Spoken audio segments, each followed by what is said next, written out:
Di pagi hari ini kita masih bicara masalah tentang AMDAL, terkait mungkin beberapa dokumen-dokumen yang penting, kemudian kajian-kajian terkait analisis yang diperlukan untuk asesmen gitu ya. Jadi ada beberapa yang mungkin perlu diperhatikan dalam penyusunan dokumen AMDAL gitu ya. Jadi tidak hanya sekedar membuat saja, tapi juga ada beberapa tahapan-tahapan. Kayak kemarin kita bicara masalah tim teknis ya, tim teknis untuk penyusunan AMDAL, ada juga untuk tim penilai AMDAL atau TPA gitu ya. Untuk kali ini kita akan bicara masalah tentang kerangka acuan sama rona lingkungan yang ada dalam penyusunan AMDAL gitu ya. Oh ya, mungkin dari beberapa teman-teman ada yang sedikit bingung ya antara perbedaan antara AMDAL dengan ANDAL gitu ya. Pak, kok kadang ada tulisannya yang pakai M ini ya, AMDAL, kadang juga ada pakai N, ANDAL. Bedanya apa, Pak? Kalau secara definisi, kalau yang pakai M, Mama, gitu ya, AMDAL, itu adalah suatu kajian dalam proses penyiapan gitu ya, dampak lingkungan yang terjadi untuk persiapan membuat usaha atau kegiatan. Gitu. Jadi kajian-kajian apa saja yang perlu dipersiapkan. Nah, kalau mungkin ANDAL pakai N, November, gitu ya, itu adalah sebuah dokumen yang udah jadi, gitu ya, analisis dampak lingkungan. Jadi yang setelah mengalami penilaian-penilaian dari tim teknis ya, ini apa namanya, analisis dampak lingkungan ini sebenarnya sudah dipakai di beberapa negara maju sejak tahun 1970, sudah cukup lama sekali karena mereka waktu itu terjadinya revolusi industri ya, maka untuk efeknya kepada lingkungan mereka sudah mempertimbangkan jauh-jauh hari sehingga tidak boleh mencemari lingkungan, kemudian bisa prosesnya sustainable gitu ya. Sementara kalau di negara-negara berkembang hanya baru terjadi sekitar abad ke-20-an gitu ya. Jadi apa namanya sudah tertinggal jauh. Kalau AMDAL ini siapa yang masuk? Kok baru masuk kan? Oh, Syarif. Oke. Kok Zoom. Mana tadi ini ya?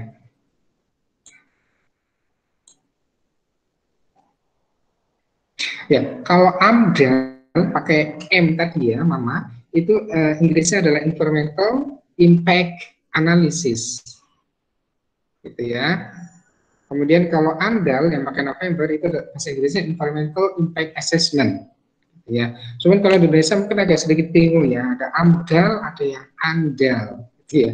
Jadi mungkin agak sedikit membedakan. Ini menurut saya gimana? Oke, kita bisa bareng-bareng ya. Kita bicara masalah kerangka acuan AMDAL dan rona lingkungan. Kerangka acuan atau term of reference, gitu. Jadi kayak tornya, gitu ya. Kalau di dalam organisasi yang sudah ikut HMJ biasanya tahu tor. Misalnya kalau mengundang pembicara, biasanya pembicara minta kirimkan tornya dulu atau kerangka acuannya dulu. Saya mau ngomong apa saja nanti pas waktu di seminar. Gitu ya. Nah, maka di AMDAL pun juga sama, ada kerangka acuan-acuan. Yang mana ini menjadi dasar pelaksanaan untuk studi AMDAL gitu ya. Di pertemuan ke-10 kali ini kita akan coba bicara masalah dokumen kerangka acuan gitu ya. Kemudian ada pengertian rona lingkungan hidup awal dan pentingnya dalam penyusunan AMDAL sama aspek-aspek dalam rona lingkungan gitu ya. Dari rencana proyek, rona lingkungan dan komponen lingkungan hidup. Nah, sebagai bahan belajar, ini membantu sekali ya. Sebagai bahan belajar nanti teman-teman bisa melihat dari peraturan Menteri Lingkungan Hidup dan Kehutanan, gitu ya, nomor 38 tahun 2019, gitu ya, atau mungkin yang dari punyanya Pak Sumarwoto tentang AMDAL, analisis mengenai dampak lingkungan, pendidikan UGM Press, gitu ya. Nah, seperti yang tadi saya bilang tadi terkait kerangka acuan ini atau term of reference, ini sebagai dasar dalam pelaksanaan studi analisis mengenai dampak lingkungan, gitu ya. Misalnya adalah daerah studinya di mana, lokasinya itu tadi ya. Kemudian jumlah atau lokasi sampelnya, kemudian isu utama yang akan timbul dari adanya kegiatan usaha, gitu ya. Misalnya adalah masalah kualitas udara yang berdampak langsung pada masyarakat, gitu ya. Apakah nanti mencemari atau tidak? Itu sebagai dasar ya. Nah, kerangka acuan ini merupakan uraian tugas yang harus dilakukan dalam studi ANDAL, yang tadi ya, ANDAL assessment, dalam studi penilaian tadi ya. Dilakukan setelah identifikasi dampak penting dan pelingkupan. Jadi setelah AMDAL ini ya. Jadi setelah kita melakukan studi dampak apa saja yang terlibat maupun kajian-kajian. Kalau kajian-kajian ya itu digunakan oleh suatu perusahaan untuk menganalisis kira-kira dalam proses prakonstruksi, kemudian pada saat konstruksi sama pasca konstruksi apa yang dampak ditimbulkannya, gitu ya. Itu adalah AMDAL, MAMA, APM, analisis mengenai dampak lingkungan, gitu ya. Nah, sementara kalau ANDAL ini adalah studi tentang perakiraan besarnya dampak, studi tentang evaluasi dampak, gitu ya. Kemudian baru RKL sama RPL, rencana pengelolaan lingkungan sama rencana pemantauan lingkungan, gitu ya. Tujuan dan fungsi dari adanya kerangka acuan, jadi tujuan kenapa perlu adanya kerangka acuan ini adalah yang pertama merumuskan lingkup dan kedalaman studi dari ANDAL. Ya. Kemudian mengarahkan studi ANDAL agar berjalan secara efektif dan efisien sesuai dengan biaya, tenaga, dan waktu yang tersedia. Fungsi dari dokumen kerangka acuan atau term of reference ini adalah sebagai rujukan penting bagi pemerakarsa. Dari kemarin ada pemerakarsa, ada teknis gitu ya, anggota yang terdiri dari anggota juga, kemudian ada tim penilai AMDAL, gitu ya, di mana penyusunan dokumen AMDAL, instansi yang membidangi rencana usaha atau kegiatan, instansi lingkungan hidup, serta tim teknis komisi penilai AMDAL tentang lingkup dan kedalaman studi AMDAL, ya. Sebagai salah satu bahan rujukan bagi penilai dokumen AMDAL untuk mengevaluasi hasil studi AMDAL. Jadi kalau sudah di assessment namanya nanti AMDAL. Tapi kalau belum pada saat kajian itu namanya AMDAL. Ya. Ini ada lagi yang mau masuk. Loh kok udah enggak lagi keluar lagi. Ya, saya lanjutkan. Dari kerangka acuan ini jadi tahapan-tahapan atau dokumen-dokumen isinya itu apa saja yang ada di dalam kerangka acuan. Yang pertama adalah pendahuluan, gitu ya. Studi pendahuluan adalah latar belakang, gitu ya. Kemudian rumusan masalah, gitu ya, dan seterusnya. Kemudian tujuan, fungsi, dan seterusnya. Kemudian yang kedua adalah pelingkupan, gitu ya. Pelingkupan ini lingkupnya itu apakah lokal, gitu ya, kemudian regional atau nasional, gitu ya, atau malah internasional dalam studi kegiatan ini. Kemudian ada metodologi studi, gitu ya, atau metodologi penelitiannya dalam kerangka acuan ini, apakah secara menggunakan analisis kualitatif maupun apakah kuantitatif, gitu ya. Mungkin dengan menggunakan kuesioner dengan kepada masyarakat, gitu ya, apakah layak di sini menjadikan tempat pabrik kaca misalnya. Kemudian apakah di sini layak sebagai usaha tahu misalnya, gitu ya. Hanya menggunakan kuesioner atau mungkin secara analisis secara langsung, gitu ya. Mungkin dari dampak pencemaran yang terjadi di lingkup sungai tersebut, gitu ya. Pakai metode apa? Kemudian ada referensinya sama lampiran-lampiran yang mendukung pada kerangka acuan, gitu ya.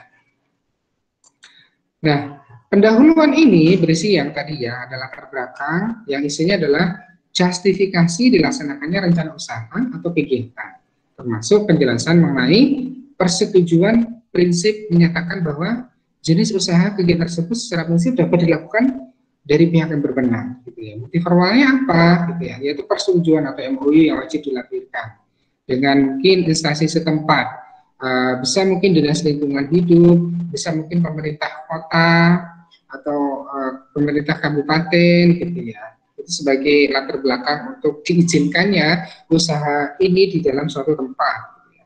Kemudian yang kedua adalah isi yang masih dalam latar belakang, alasan mengapa rencana usaha dan atau kegiatan ini wajib memiliki AMDAL. Bisa jadi mungkin tentang adanya dampak lain ketika produksi kaca misalnya, yaitu mungkin limbah CD, ya, atau limbah yang lain tentang produksi yang dihasilkan, misalnya dari limbah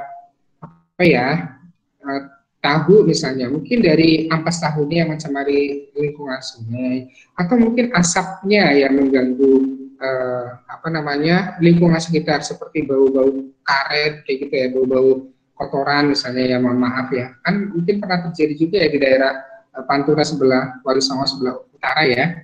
Itulah mungkin salah satu alasan juga kenapa kampus 1 sekarang semuanya dipindah ke kampus 3? Karena beberapa kali saya main ke kampus 1, ada bau-bau yang gak enak.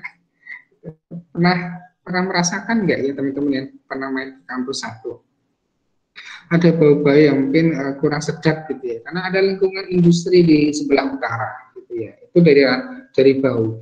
Belum lagi dari pencemaran yang terjadi dari kendaraan-kendaraan berat yang lewat Pantura gitu ya. Beberapa kali juga seperti suara bom gitu ya. Pernah saya di kampus 1 itu ada seperti suara ledakan duar gitu, keras banget. Ternyata dari apa? Ban truk yang meledak atau meletus gitu ya. Ya mungkin karena gesekan dengan aspal yang cukup panas itu kan bisa meledak gitu ya. Oh iya, saya pernah terjadi juga itu. Apa namanya, ban saya itu meledak atau pecah pada tol Semarang Pekalongan kilometer 357 di bulan Maret kemarin tanggal 31, pas waktu ada dinas di Pekalongan LP2M. Kemarin kayaknya pas waktu ada di LP2M diisi kuliah di e-learning gitu ya, kalau nggak salah ya. Nah, karena saya ada di sana, saya sama teman-teman bawa mobil, ternyata banyak meletus jadi pecah di tengah-tengah tol. Itu kalau tidak membawa perlengkapan ban serep, saya rasa mungkin agak kesulitan, karena ya di tengah-tengah kan nggak ada bengkel ya. Untungnya ada ban serep di kolong gitu ya, jadi ganti sendiri. Ya itu yang terjadi di daerah kampus 1 ya, mungkin yang banyak pencemaran gitu ya. Mestinya beberapa industri yang ada di daerah Pantura itu melaksanakan studi AMDAL dulu ya, terkait dari apa namanya, dampak yang terjadi pada lingkungan gitu ya, sehingga tidak mengganggu atau tidak mungkin menimbulkan pencemaran di lingkungan sekitar masyarakat yang terganggu. Meskipun sudah mendapatkan izin dari pemerintah kota, tapi ternyata tidak ada studi AMDAL-nya. Jadi karena mungkin dia industrinya industri kecil, UMKM, tapi ternyata dampaknya besar. Sehingga mungkin ya kita lebih mending ya pindah ke kampus 3 semuanya, apalagi fakultas kita baru. Ada yang sudah pernah main ke fakultas baru kita di Saintek selama pandemi ini, atau belum pernah ya sama sekali, hanya lihat di YouTube. Ya, mainlah kapan-kapan. Atau mungkin sepertinya semester depan sudah mulai offline lagi, jadi selamat bertatap muka lagi kepada apa namanya, dosen-dosennya. Tapi semester depan itu sudah semester 7 ya, kalian kebanyakan sudah mulai skripsi ya, sudah ribut di penelitian berarti ya, sudah nggak kuliah lagi. Iya, saya rasa ya. Iya, berarti paling sibuknya berarti kebanyakan sih di laboratorium ya, kalau mau yang riset ya. Laboratoriumnya itu di kampus 2 juga. Untuk laboratorium riset masih di kampus 2 di apa namanya, laboratorium kimia gitu ya.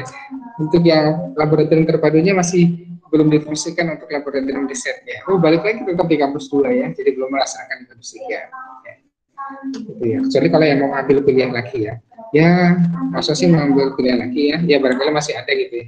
Saya pun pas waktu semester 7, semester 8 dulu masih ada beberapa mata kuliah yang mengulang, ya nggak masalah gitu ya. Yang penting sebisa mungkin lah ya lulus gitu ya. Entah kalaupun memang nggak bisa tepat waktu ya sebisa mungkin lulus gitu ya, karena itu yang bisa membanggakan kita ke orang-orang di sekitar kita gitu ya, ke saudara, ke orang tua, dan seterusnya. Kemudian alasan yang selanjutnya adalah alasan mengapa rencana usaha dan kegiatan ini dinilai oleh Komisi Penilaian AMDAL atau KPA, baik itu pusat, provinsi maupun kabupaten. Kemudian setelah latar belakang, pendahuluan isinya adalah tujuan rencana kegiatan sama pelaksanaan studi. Tujuan ini isinya adalah uraian umum maupun rincian mengenai tujuan dilaksanakannya rencana usaha dan atau kegiatan. Kemudian selanjutnya adalah justifikasi manfaat dari rencana kegiatan kepada masyarakat sekitar dan perannya terhadap pembangunan nasional dan daerah. Kemudian selanjutnya adalah pelaksanaan studi berisi informasi tentang pemerakarsa dan penanggung jawab rencana usaha. Dan pelaksanaan studi AMDAL yang terdiri dari tim penyusun dokumen AMDAL, tenaga ahli dan asisten penyusun dokumen AMDAL. Ya. Kemudian pelingkupan, gitu ya, yang tadi ya dari pendahuluan, kemudian pelingkupan. Ini adalah penentuan ruang lingkup studi AMDAL agar studi lebih fokus pada hal yang penting untuk pengambilan keputusan. Studi andal tidak dilakukan pada semua komponen, gitu ya.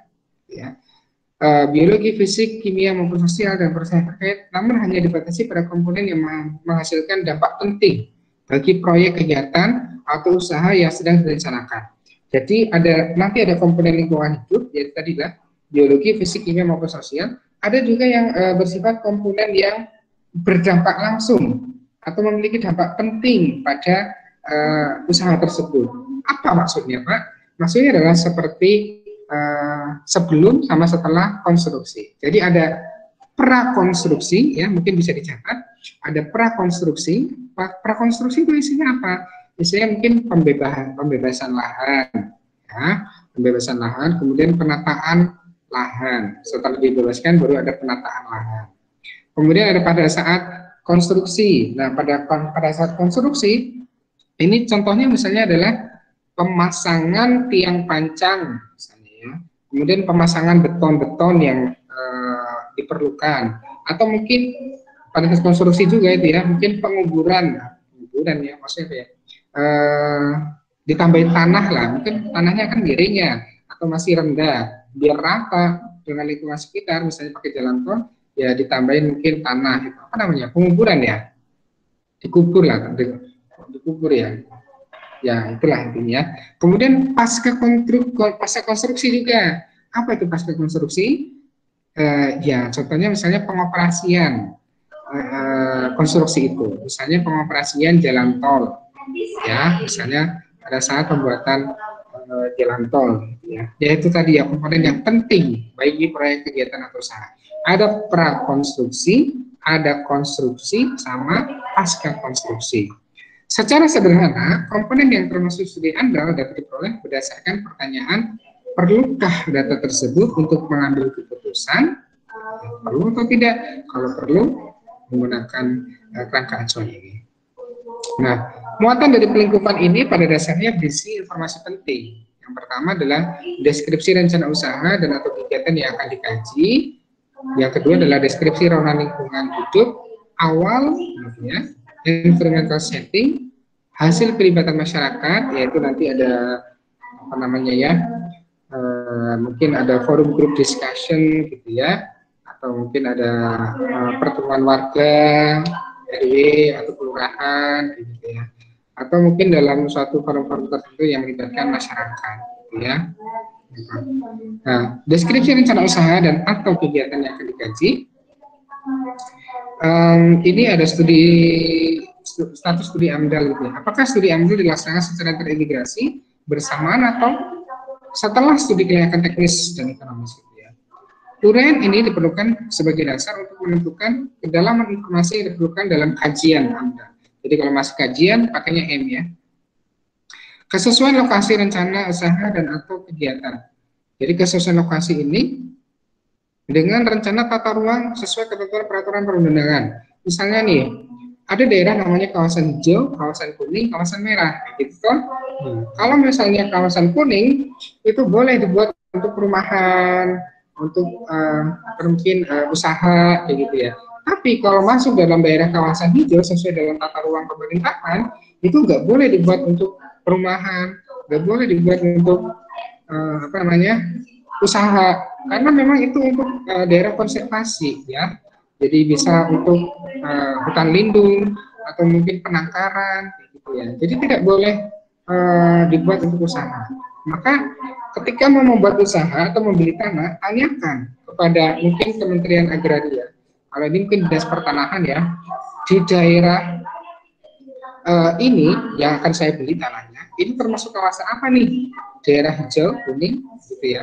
Kalau hijau, nggak usah dibeli. Nanti kalaupun kalian membangun rumah di daerah kawasan hijau, akan terkendala pada masalah izin membangun bangunan. IMB-nya nggak dikeluarkan, nanti pasti. Kan perlu dihati-hati ya kalau kalian membeli ya. Atau mungkin ada pengembangan, misalnya kalian beli tanah, tidak tahu bahwasannya planning dari pemerintah tanah itu nanti akan dibuat jalan tol, gitu ya. Nah, tanah itu, gitu ya, sebenarnya oleh pemiliknya udah tahu mau bikin jalan tol, udah dijual, udah penggantian, tapi karena nakal, gitu ya, maka si orang ini menjual lagi ke orang yang nggak tahu dengan harga yang sangat murah. Perlu curiga. Luas tanah misalnya 250 meter persegi. Kok harganya cuma 50 juta gitu ya. Atau mungkin 25 juta. Perlu ditanyakan gitu ya. Kalau alasannya hanya sekedar ini lagi butuh banget gitu ya. Lagi butuh banget oleh pemiliknya, dibuat jual 25 juta 250 meter, mustahil gitu ya. Perlu ditanyakan, dicek, recheck gitu ya. Pernah terjadi kasus gitu ya, ada tetangga membeli rumah yang cukup bagus dengan harga murah. Ternyata rumah tersebut ada konflik dalam keluarga gitu ya. Jadi ada masalah hak waris lah sepertinya. Jadi si kakaknya menjual rumah itu tanpa sepengetahuan adiknya, tanpa sepengetahuan ibunya gitu ya. Tapi harganya sudah jual beli, akhirnya sudah jual beli gitu ya. Yang membeli tidak mau ngalah, yang mempunyai, yang hak merasa punya adik sama ibunya itu juga nggak mau memberikan. Nah itu kan salah kasus, langsung masuk ke kepolisian juga. Bagaimana menyelesaikan? Yang kalah ya karena udah ada akad jual beli, ya yang menang yang beli juga. Atau ada kasus lagi yang kalah malah yang yang pembelinya. Kasus di belakang perumahan saya ada rumah atau kawasan perumahan itu ya, kafling, udah dibuat perumahan-perumahan kecil. Nah, sama developernya itu dijual ke orang-orang. Nah, ini juga penting ya, kasus belajar kasus seperti ini. Nah, ketika KPR, ya KPR itu kan jaminannya itu kan untuk yang sertifikat tanah, sertifikat rumah itu belum diberikan kepada pemilik rumah toh. Nah, masih proses KPR. Ternyata developernya nakal. Jadi tidak semuanya developer itu bisa dipercaya ternyata ya. Nakal, si sertifikat tanah sama bangunan ini diutangkan kembali ke bank untuk usaha selanjutnya. Jadi gini, si pembeli sudah membeli tanah sama rumahnya dalam bentuk kafling ke developer. Nah, tanah sertifikat itu sama bangunannya itu nggak ditahan sama developer, tapi dimasukkan kembali ke bank untuk utang. Nah, setelah dapat uangnya, mungkin dengan alasan membuat pengembangan usaha lagi ya, entah alasan apapun di bank kan bisa direkayasa. Si developernya kabur tanpa diketahui rekam jejaknya di mana. Akhirnya yang memiliki rumah yang sudah tinggal di situ kelabakan. Maksudnya dia masih harus membayar KPR ke bank dengan proses sampai lunas. Kemudian dia juga harus mengambil sertifikat tanah itu di bank yang dijaminkan oleh si developer itu. Jadi dia bayar dua, yang tadinya harganya harusnya 250 juta, dia harus bayar 500 juta untuk mengambil dua itu. KPR yang bayar, harganya bayar. Perlu kehati-hatian dalam proses pembelian, jual beli tanah maupun bangunannya. Ini apa nih? Saya dosen apa nih? Lihat dosen. Oh, apa ini maksudnya Yusrin? Lihat dosen. Suara saya masih masuk ya? Karena tadi di pertemuan selanjutnya ada yang nggak masuk, ternyata trouble suaranya. Saya lanjutkan. Ada kesesuaian lokasi rencana usaha dengan dan atau kegiatan itu tadi ya harus sesuai. Perlu kehati-hatian zona mana ini? Zona hijau atau zona kuning? Deskripsi rencana usaha atau kegiatan, komponen-komponen kegiatan yang berpotensi menyebabkan dampak lingkungan berdasarkan tahapan kegiatan. Jika terdapat alternatif terhadap rencana usaha, maka perlu dideskripsikan juga. Kemudian selanjutnya ada pengelolaan lingkungan hidup, RKL itu tadi ya, yang sudah disiapkan atau direncanakan sejak awal sebagai bagian dari rencana kegiatan. Ini semuanya terintegrasi dalam sebuah desain rencana usaha atau kegiatan, ya. Deskripsi tersebut wajib dilengkapi dengan kata-kata yang relevan yang memenuhi kaedah-kaedah kartografi dan atau layout dengan skala memadai, ya.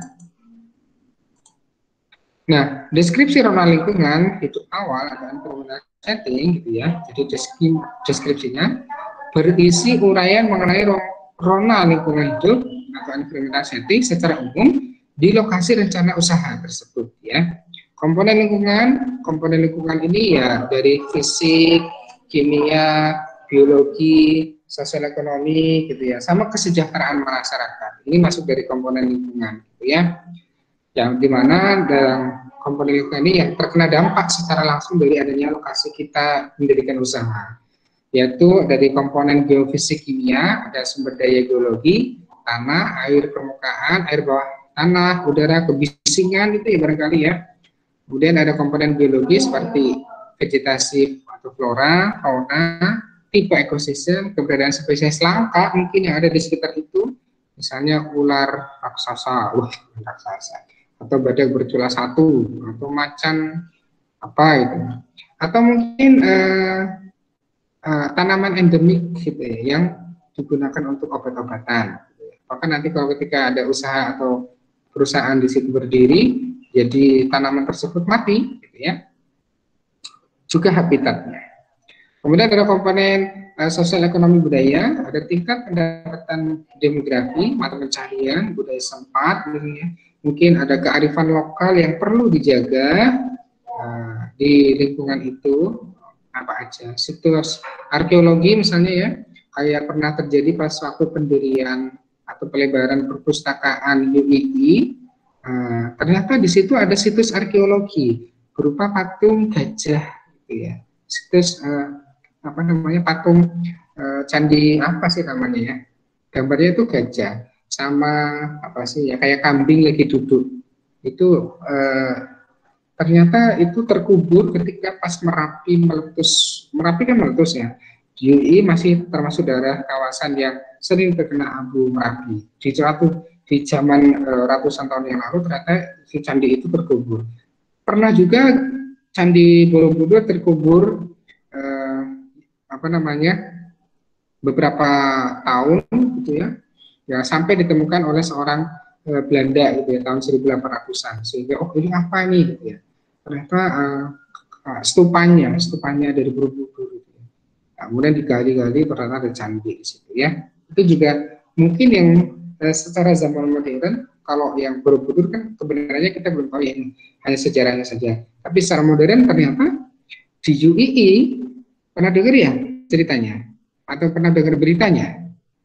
Waktu mendirikan perpustakaan UII itu kan, oh ternyata pas digali, kayak kena batu, oh ini ternyata ada candi di bawahnya. Nah, itu barangkali ada situs arkeologi yang perlu dijaga. Kemudian ada komponen kesehatan masyarakat, seperti perubahan tingkat kesehatan masyarakat, karena akibat pencemaran udara ya, misalnya jadi orangnya kena penyakit ISPA misalnya, infeksi saluran pernafasan atas, atau jadi batuk-batuk, jadi TBC misalnya. Alhamdulillah zalik ya, kan bisa saja terjadi. Misalnya ada di beberapa daerah-daerah yang baru mendirikan pembangkit listrik tenaga uap. Gitu kan abu dari batu baranya itu kan mengganggu sekali pernapasan ya. Maka perlu hati-hati yang ada atau yang tinggal di daerah PLTU, karena abunya itu biasanya terbang ke lingkungan sekitar. Mending kalau misal ada di daerah dekat PLTU, dari tanahnya dijual, beri di daerah yang lain. Karena itu akan sangat mengganggu sekali ya. Kecuali kalau memang belum ada gambaran mau pindah kemana. Yang tadi komponen lingkungan, yang kedua adalah usaha atau kegiatan yang ada di sekitar lokasi rencana usaha yang diusulkan beserta dampak yang ditimbulkan terhadap lingkungan hidup. Ya, tujuan penjelasan ini adalah memberikan gambaran utuh tentang kegiatan-kegiatan yang lain, gitu ya, yang sudah ada di sekitar lokasi usaha, yang memanfaatkan sumber daya alam dan mempengaruhi lingkungan setempat. Misalnya dari mata air yang ada, gitu ya, mata air yang ada jadi berkurang karena adanya beberapa industri yang banyak. Selain mata airnya hilang, malah yang terjadi pencemaran limbah yang mengalir ke sungai. Misalnya seperti itu. Jadi deskripsikan kegiatan yang ada di sekitar itu. Nah, deskripsi ranah lingkungan hidup yang pertama harus menguraikan data dan informasi yang terkait dengan dampak yang mungkin terjadi. Yang kedua, uraian didasarkan data dan informasi primer dan atau sekunder yang bersifat aktual. Menggunakan sumber data informasi yang valid untuk data sekunder yang resmi dan kredibel, ya. Uraian didukung oleh hasil observasi lapangan. Jadi langsung ke lapangannya, tidak berdasarkan kajian-kajian dari belakang layar gitu ya, tapi langsung take action ke lapangan. Misalnya nih, kelihatan nggak di kamera? Misalnya gini, apa namanya?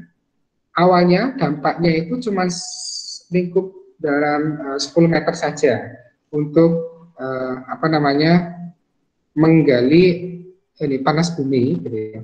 Untuk pemanfaatan panas bumi misalnya yang ada di Dieng misalnya ya, itu cuma segini nih ini. Ternyata yang terjadi malah meluas gitu ya. Jangan sampai terjadi seperti yang ada di Lapindo misalnya ya.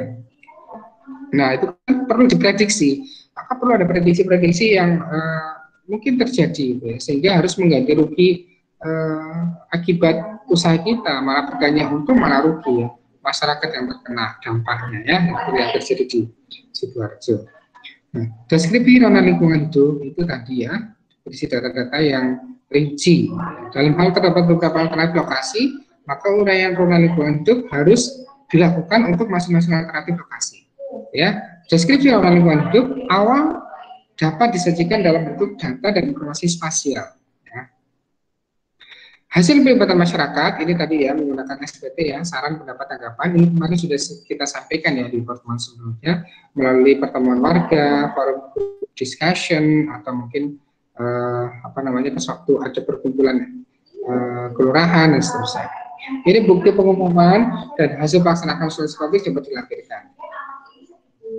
Secara rinci informasi yang harus dijelaskan antara lain adalah hal kunci, gitu ya, key point yang harus jadi perhatian bagi pengambil keputusan, yaitu informasi apa yang dibutuhkan oleh pengambil keputusan terkait dari hasil pelibatan masyarakat. Yang contohnya informasi deskripsi tentang keadaan lingkungan sekitar, gitu ya. Ada hutan bakau, ada mungkin pabrik pembuang limbah ke sungai X, gitu ya, dan seterusnya.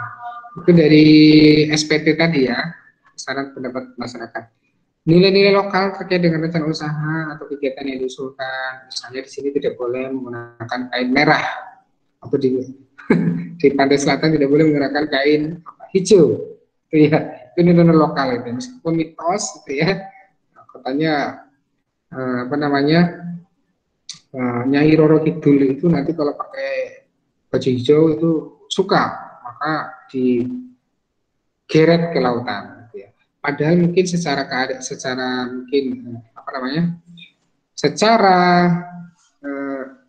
sains misalnya ya, kenapa di laut itu tidak boleh memakai kain hijau? Barangkali kalau keseret ombak itu tidak akan kelihatan karena warnanya itu hampir samar dengan warnanya birunya atau hijaunya laut, mungkin seperti itu ya. Tapi kalau menggunakan warna yang lain, merah, hitam, kuning dan seterusnya akan kelihatan, gitu ya. Karena mungkin dari pantulan sinar matahari yang masuk air atau apa itu seperti itu ya.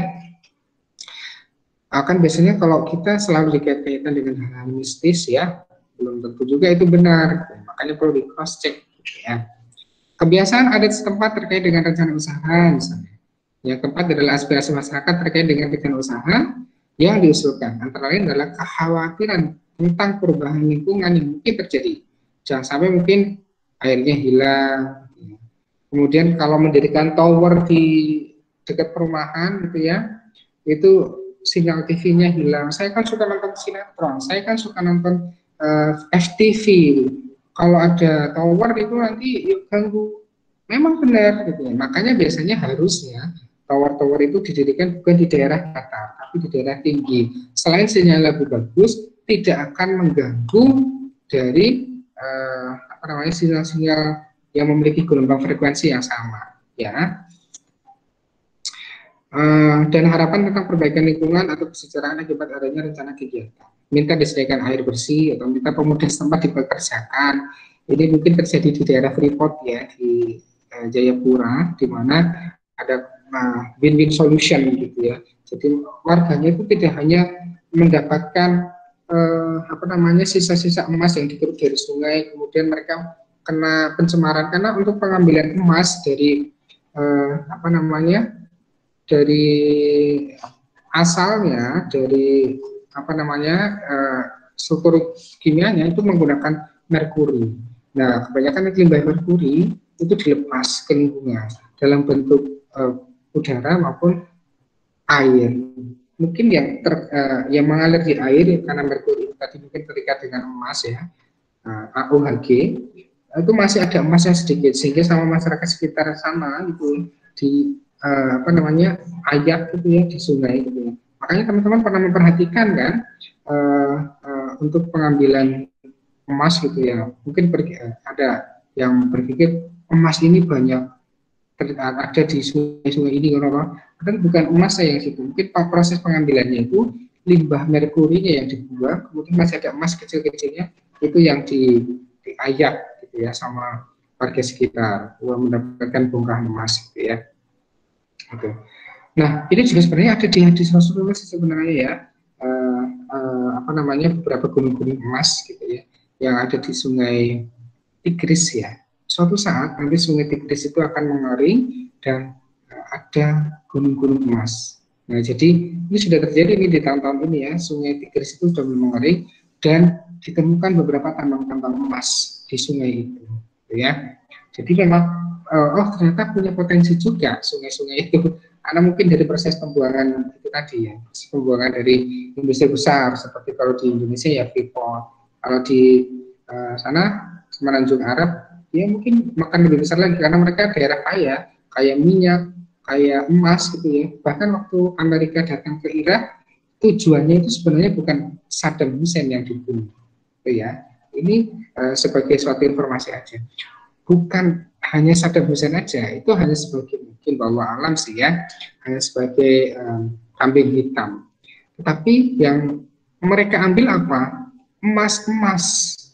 Satu truk itu emas-emas kiloan yang ada di Iran itu diambil, dibawa ke sana. Itulah beberapa apa namanya kelicikan negara-negara kapital seperti itu ya. Perlu kita lebih tahu tentang apa namanya fenomena lain yang terjadi dalam perang-perang dunia itu ya.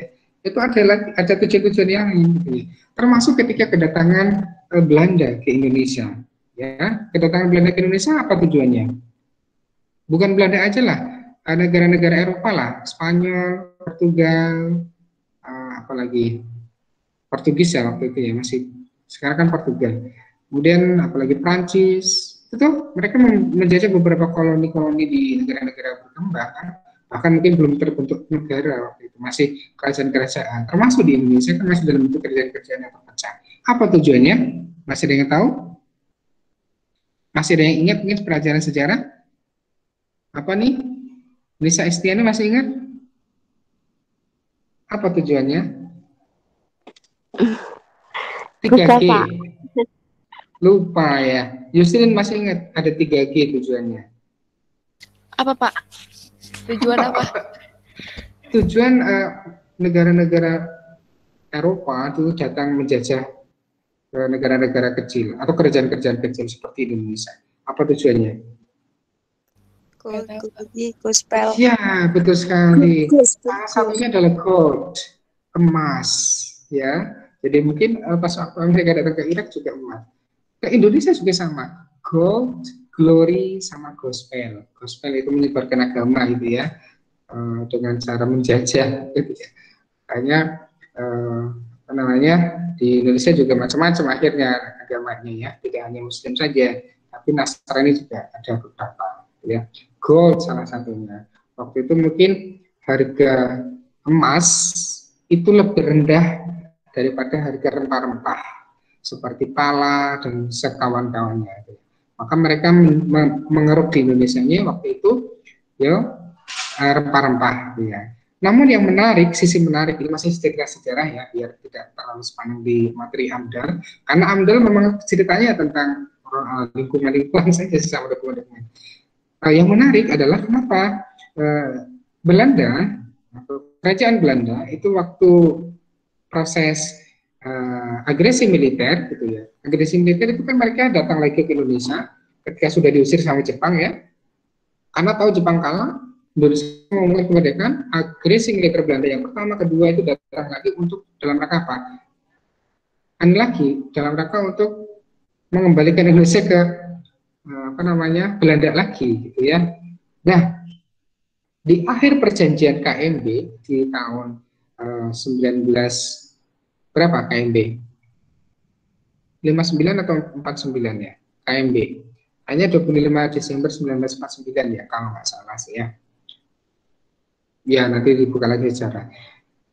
Sampai perjanjian pengakuan kedaulatan, baik itu yang dilakukan di Indonesia melalui Sri Sultan Hamengkubuwono ke-10 di Yogyakarta, dan juga yang diwakili oleh siapa perwakilan Indonesia?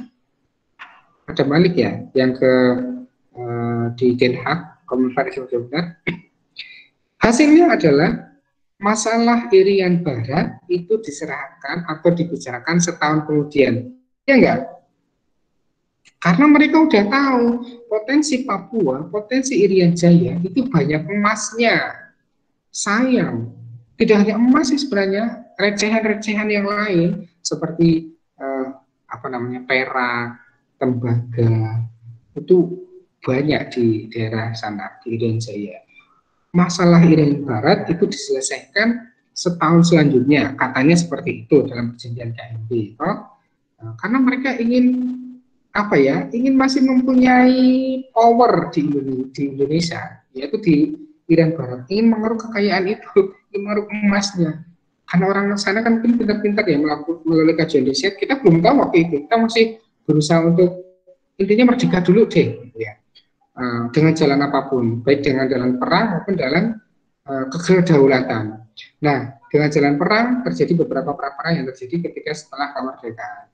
Kemudian dengan jalan kedaulatan ada banyak perjanjian-perjanjian yang dilakukan, seperti perjanjian Renville, kemudian ada perjanjian apa lagi, konferensi Meja Bundar, ada Romroyen, banyak beberapa yang saya ingat.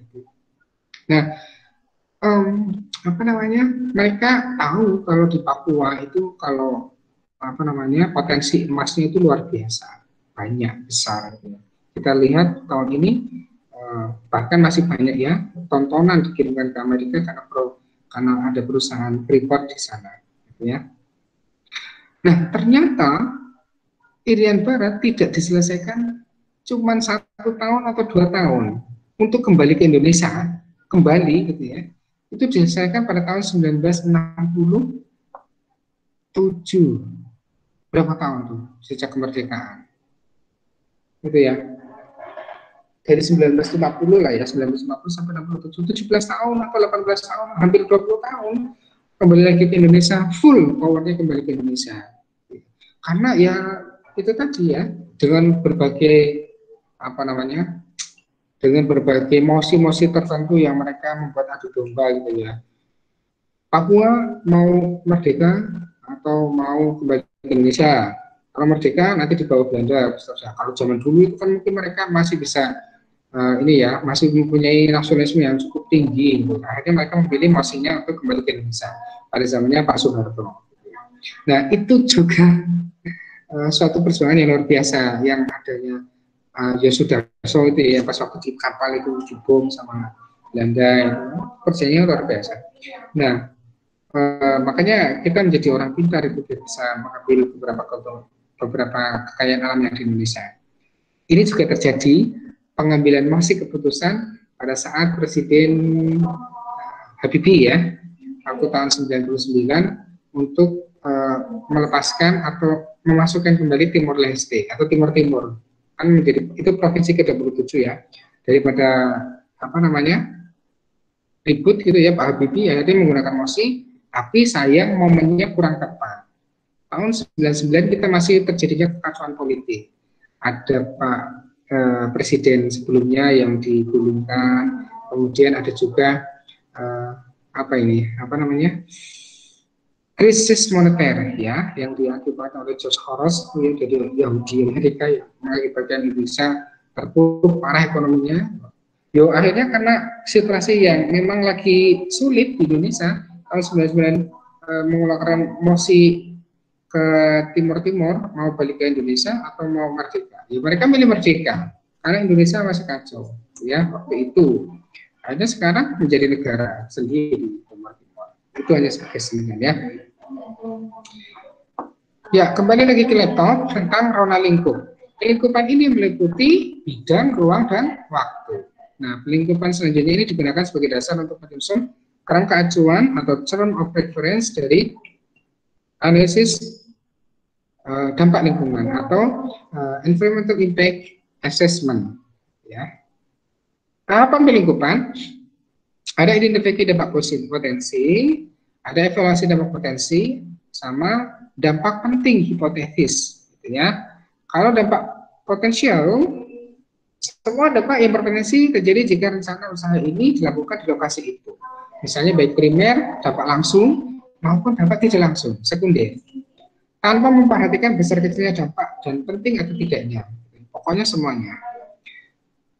Yang makanya adanya prediksi ini, hipotesis.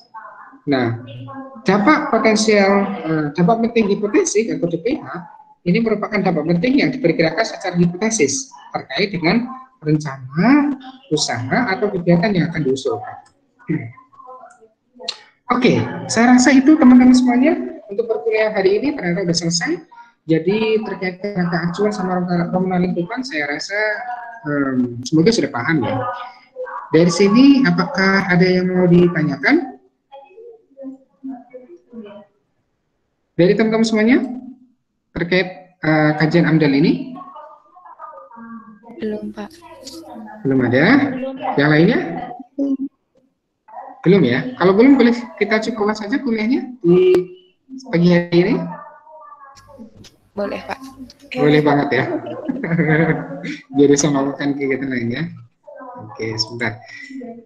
Baik, kalau memang tidak ada lagi yang mau ditanyakan atau didiskusikan, nanti boleh bisa lanjut melalui e-learning ya, yang sudah saya share materinya dan bisa di-download. Jangan lupa absen, karena ada beberapa yang mungkin lupa absen. Ya, saya rasa cukup. Kita akhiri dengan membaca alhamdulillah. Alhamdulillah. Sampai ketemu lagi insya Allah minggu depan.